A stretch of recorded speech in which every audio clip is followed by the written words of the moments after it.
शेतकरी मित्रांनो, पोळ्याची अमावस्या येते आणि पोळ्याची अमावस्या म्हटली तर कापूस पिकावरती फवारणी ही फार महत्वाची असते.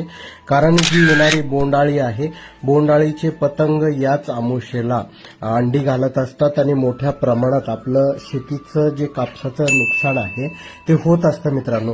त्यामुळे ही फवारणी फार महत्वाची आहे. तर मित्रांनो, येणारे पतंग आणि जी पतंग अंडी घालणार आहे याच्या नियंत्रणासाठी आपण प्रोफेक्स सुपर जे आहे 40 मिली प्रतिपंप याचा वापर करू शकतो.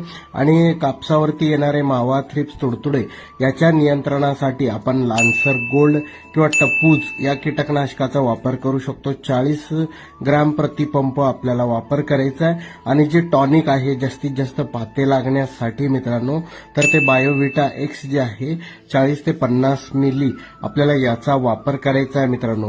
ही फवारणी अमावस्याच्या दिवशी किंवा अमावस्याच्या 2 दिवसांनी जरी घेतली तरी खूप